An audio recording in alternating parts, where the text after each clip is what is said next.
Сәлем достар, сіздермен бірге мен Альбина. Бүгін мен сіздермен өте дәмді, өте жұмсақ, нәзік шығыс пирогымен бөлісетін боламын. Міндетті түрде видеоны соңына дейін қараңыздар. Әуелі осылай елекіштен өткізілген ұнымызға қопсытқышымызды салып, жақсылап араластырып аламыз. Және де оның үстінен бөлме температурасындағы сары майымызды салып, крошкасын дайындаймыз. Қатты басып, қамыр қылып илеп жібермеңіздер. Бұл жерде тек сары май мен ұнды араластырып, біз ұнтақ жасаймыз. Осылай басында қасықпен, күрекшемен бастадым да, әрі қарай қолмен осылай жақсылап ұнтақтап араластырып шығамыз. Осымен біздің крошкамыз дайын. Видеодағыдай кәдімгі ұнтақ пайда болады. Енді оның үстінен суымызды, жұмыртқаның тек сарысын, қаймағымызды және құмшекерімізді қосып, жақсылап араластырып, қамыр илейміз. Бұл жерде қамырдың қатты иленіп, иінің қануына аса қатты мән бермеңіздер, акцент қоймаңыздар. Жай ғана қамырдың басы біріксе болды. Бастысы қамыр ыдырап, шашырап кетпейтіндей дәрежеде қамырымыз иленсе болды. Бізде осындай өте жұмсақ, қолға жабыспайтын қамыр дайын болады. Енді қамырымызды пищевой пленкаға немесе салафанға салып, тоңазытқышқа жарты сағат көлемінде қойып қоямыз.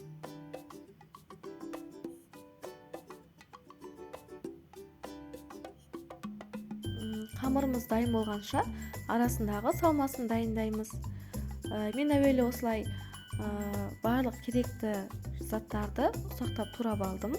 Менде кепкен өрік, грек жаңғағы және мейіз.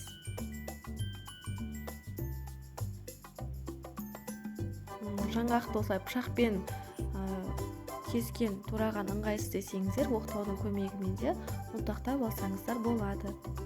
Мейізді қаласаңыздар тураңыздар, алайда мен тураған жоқпын. Осылай бүтін күйінде қоса салдым. Енді осы салмамызға бал қосамыз. Мен 2 ас қасық бал қостым. Барлығын біркелкі масса болғанша жақсылап араластырамыз.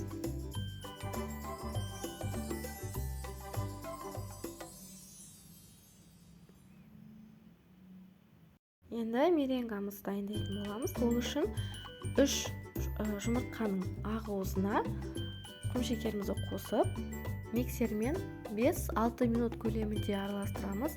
Бізде әппақ, өз формасын толық ұстайтын осындай меренга дайын болу керек. Сұйық болып кетпесін. Себебі сұйық болса, ол ағып кетуі мүмкін. Дәл осындай қою, өз формасын толық ұстайтын болуы шарт. Келесі кезекте біздің қамырымыз дайын болды. Қамырды видеодағыдай 2 бөлікке бөлеміз. Бірі үлкен, ал бірі кішірек. Үлкен бөлігін біз табамыздың астына салатын боламыз. Қамырды қатты жұқа етіп жаю шарт емес. Бастысы біздің формамызға сәйкес келсе болды. Қамырымыз өте жұмсақ, сондықтан да ұнды көбірек сеуіп жайыңыздар. Қамырдың шеті осылай ыдырап кетуі мүмкін. Ол ешқандай қорқынышты емес. Қолыңызбен қайта біріктіре беріңіз. Осымен біздің қамырымыз дайын болды. Енді оны біз формаға салып жайғастырамыз. Менде диаметрі 26 сантиметрлік форма. Өздеріңізде қандай форма бар, соған сәйкес етіп жайып, қамырларыңызды дайындай беріңіздер. Енді қамырды осылай салғаннан кейін шет-шетін осылай бір тегіс етіп, видеода көріп тұрғандарыңыздай қолымызбен басып шығамыз. Осылай барлығын формамыздың қабырғасын тегістеп жайғаннан кейін, барлығын біркелкі етіп, қолымызбен тегістеп шығамыз. Ол қазір біздің пирогымыздың біріншіден әдемі көрінуіне, екіншіден бетіне жапқан екінші қамырымызбен жабыстырғанға да өте ыңғайлы болады. Енді осылай арасына салмамызды салып, бір тегіс етіп төсейміз. Және де оның үстінен меренгамызды салып, оны да бір тегістетіп төсейтін боламыз. Бір тегістетіп жаямыз. Жасап көріңіздер қыздар, өте дәмді. Сізге және отбасыңызға ұнайтынына мен толық сенімдімін.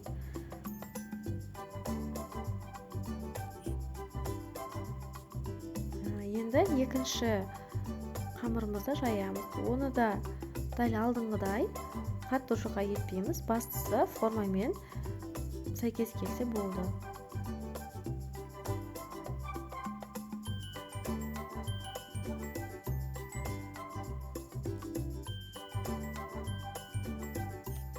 Көріп тұрғандарыңыздай пирогымыздың бетіне жауып, жақсылап бір тегістетіп төсейміз және шет-шетін алдыңғы қамырмен бір тегістетіп жабыстырып шығамыз. Себебі пирогымыз піскен кезде қатты көтеріліп кетуі мүмкін. Сол кезде ажырап кетпес үшін солай жабыстырып шығыңыздар.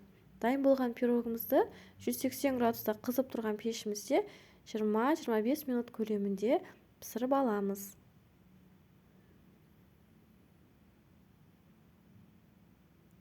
Осымен біздің пирогымыз дайын. Көріп тұрғандарыңыздай өте жұмсақ, өте нәзік, ауызға салса еритін, күшті пирог шықты. Жасап көріңіздер міндетті түрде, және комментарий бөлімінде нәтижесімен бөлісіңіздер. Сіздерге бүгінгі видео ұнаған болса, міндетті түрде лайк басып, комментарий қалдырыңыздар. Видеоның соңына дейін көргендеріңізге үлкен рахмет. Астарыңыз дәмді болсын.